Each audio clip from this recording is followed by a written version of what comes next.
Salve Maria a todos, aproveitando o início de semana para voltarmos à nossa leitura História de uma Alma. No dia seguinte, à memorável data, tivemos que partir desde cedo para Nápoles e Pompeia.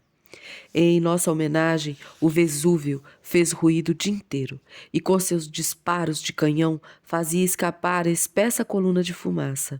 As marcas que deixou nas ruínas de Pompeia são pavorosas. Demonstram o poder de Deus, que olha para a terra e faz tremer, que toca nos montes e eles fumegam. Seria do seu gosto passear sozinha por Seria do meu gosto passear sozinha por entre as ruínas, a sonhar com a fragilidade das coisas humanas, mas o número de excursionistas tirava grande parte do melancólico encanto da cidade destruída.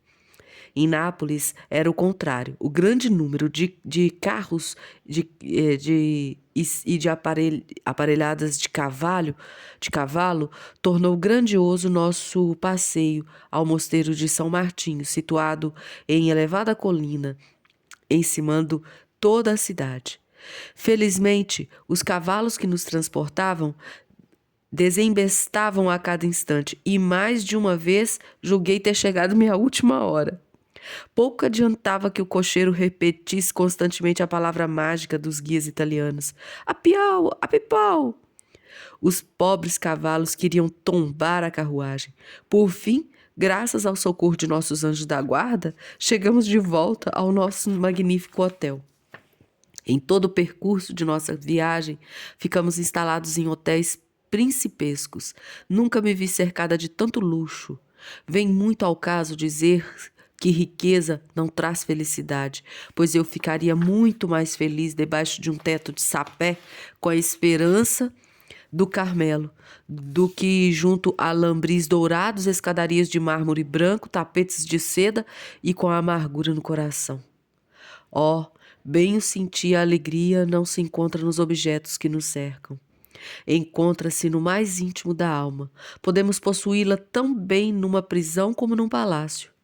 Prova é que no Carmelo sou mais feliz, mesmo entre provações interiores e exteriores, do que era no século, cercada das comodidades da vida, mormente dos encantos da casa paterna.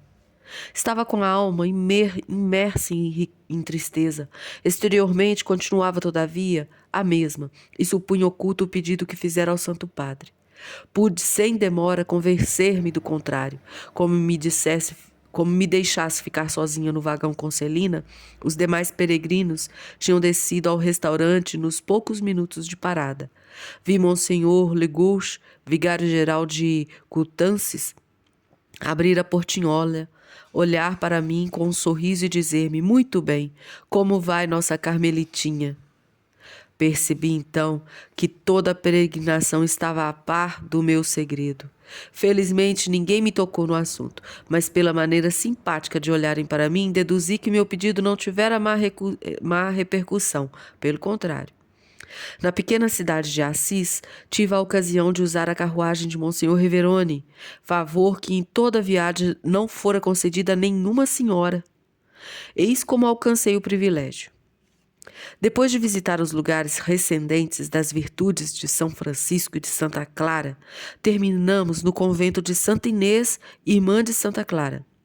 Tinha contemplado à vontade a cabeça da santa, quando percebi, ao retirar-me, como uma das últimas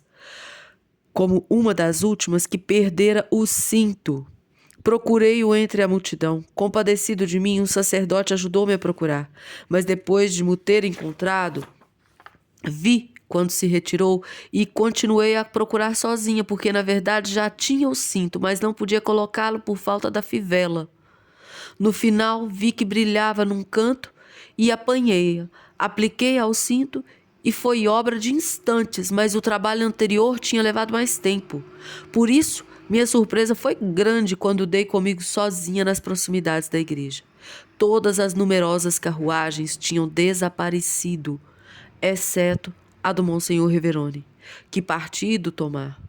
Seria preciso correr atrás das carruagens que já não avistava, expor-me ao risco de perder o trem e deixar inquieto meu querido papai, ou então pedir lugar no caleche de Monsenhor Reverone.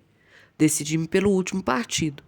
Com meu arzinho mais gracioso e menos embaraçada possível, a despeito do meu extremo embaraço, expus-lhe minha situação crítica e deixei por sua vez embaraçado, pois a carruagem estava ocupada pelos mais distintos senhores e não havia como arrumar mais um lugar. Mas um cavaleiro muito delicado apressou-se em descer, fez-me tomar seu lugar e acomodou-se modestamente ao lado do cocheiro. Eu me afigurava como um esquilo preso na armadilha e longe estava de sentir-me à vontade, rodeada por todos os grandes personagens, mormente pelo mais temível, defronte ao qual ficava meu lugar. Ele, entretanto, foi muito amável para comigo, interrompendo de vez em quando a conversa com os senhores para me falar do Carmelo. Antes de chegarmos à estação, todos os grandes personagens tiraram suas grandes carteiras para darem dinheiro ao cocheiro, já remunerado. Era apenas uma gorjeta. Fazendo como eles, tomei minha carteirinha, mas Monsenhor Reverone não concediu que dela tirasse lindas moedinhas e por nós dois proferiu dar uma grande. Noutra feita, estava ao lado dele no ônibus. Foi mais amável ainda e prometeu-me fazer tudo o que pudesse pela minha entrada no Carmelo. Embora deitasse um pouco de bálsamo em minhas machucaduras, os pequenos entendimentos não obstraram que a volta fosse bem menos agradável do que a viagem da ida, porque eu já não contava com a esperança do Santo Padre. Não encontrava nenhuma ajuda na terra, que me parecia um deserto árido e sem água. Toda a minha esperança estava unicamente ao bom Deus. Acabava de fazer a experiência de que melhor é recorrer a Ele do que aos seus santos. A tristeza de minha alma não me impedia de tomar grande interesse pelos lugares que íamos visitando. Em Florença, folguei em contemplar Santa Madalena de Pazzi no meio do coro das carmelitas que para nós abriram a grade maior. Como não sabíamos um meio para nos valer de tal regalia e muitas pessoas desejavam tocar seus terços no túmulo da santa, só havia eu em condições de passar a mão através da grade. Por esta razão, todo o mundo me trazia terços e sentia-me muito honrada com o meu ofício. Sempre encontrava recurso de tocar em tudo. Desta forma, pudemos venerar na igreja da Santa Cruz de Jerusalém, em Roma, várias partículas da verdadeira cruz, 2 espinhos e um dos sagrados cravos contido em magnífico relicário lavrado em ouro, mas sem vidro. Com isso, quando venerava a preciosa relíquia, descobri um meio de enfiar o dedinho num dos orifícios do relicário e consegui tocar no cravo que fora banhado no sangue de Jesus. Era realmente arrojada demais. Felizmente, o bom Deus que enxerga o fundo dos corações sabe a pureza da minha intenção e que por nada deste mundo queria desagradar-lhe. Para com ele, procedia como criança que julga ser-lhe tudo permitido e considera como próprios os tesouros do seu pai. Não consigo ainda compreender por que razão as mulheres da Itália são tão facilmente excomungadas. Era-nos dito a cada passo: não andeis por aqui, não andei por ali, senão ficareis excomungadas. Oh, como são desprezadas as pobres mulheres! Entretanto, elas amam o bom Deus em número muito superior aos dos homens, e na paixão de nosso Senhor tiveram mais coragem do que os apóstolos. Enfrentaram as injúrias dos soldados, tiveram ânimo de enxugar a adorável face de Jesus.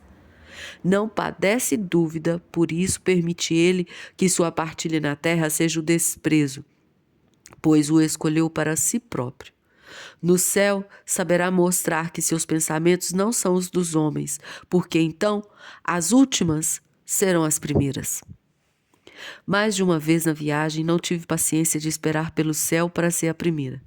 Um dia que visitávamos um convento de carmelitas, não me contentei em acompanhar os peregrinos pelas galerias exteriores. Penetrei debaixo dos claustros interiores. De chofre, vi um bom velho carmelita a dar-me sinal para que me retirasse.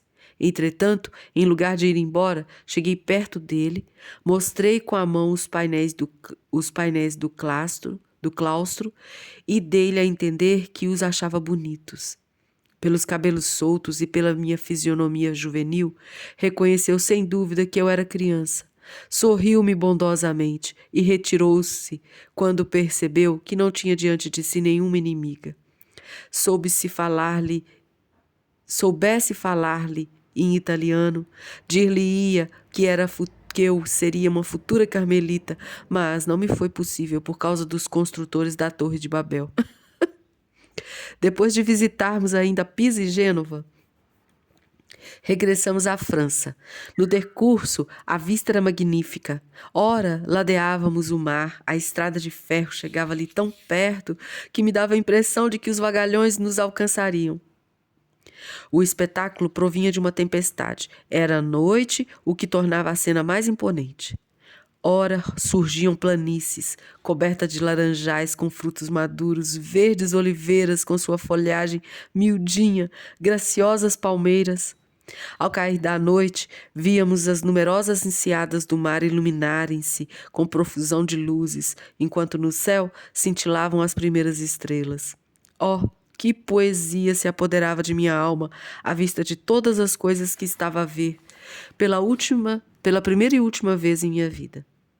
Foi sem pesar que as vi desfanecer. Meu coração aspirava às outras maravilhas. Tendo contemplado bastante as belezas da terra, eram as do céu objeto dos meus desejos, e para as transmitir às almas, queria constituir-me prisioneira. Terminamos mais uma parte da leitura e vamos deixar a última frase seguindo esse raciocínio de hoje de Santa Teresinha.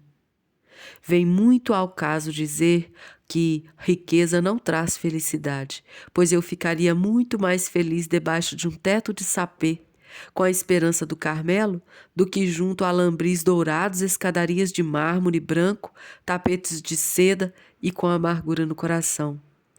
Oh, bem o sentia, a alegria não se encontra nos objetos que a cercam. Que nos cercam, perdão. A todos os senhores, salve Maria.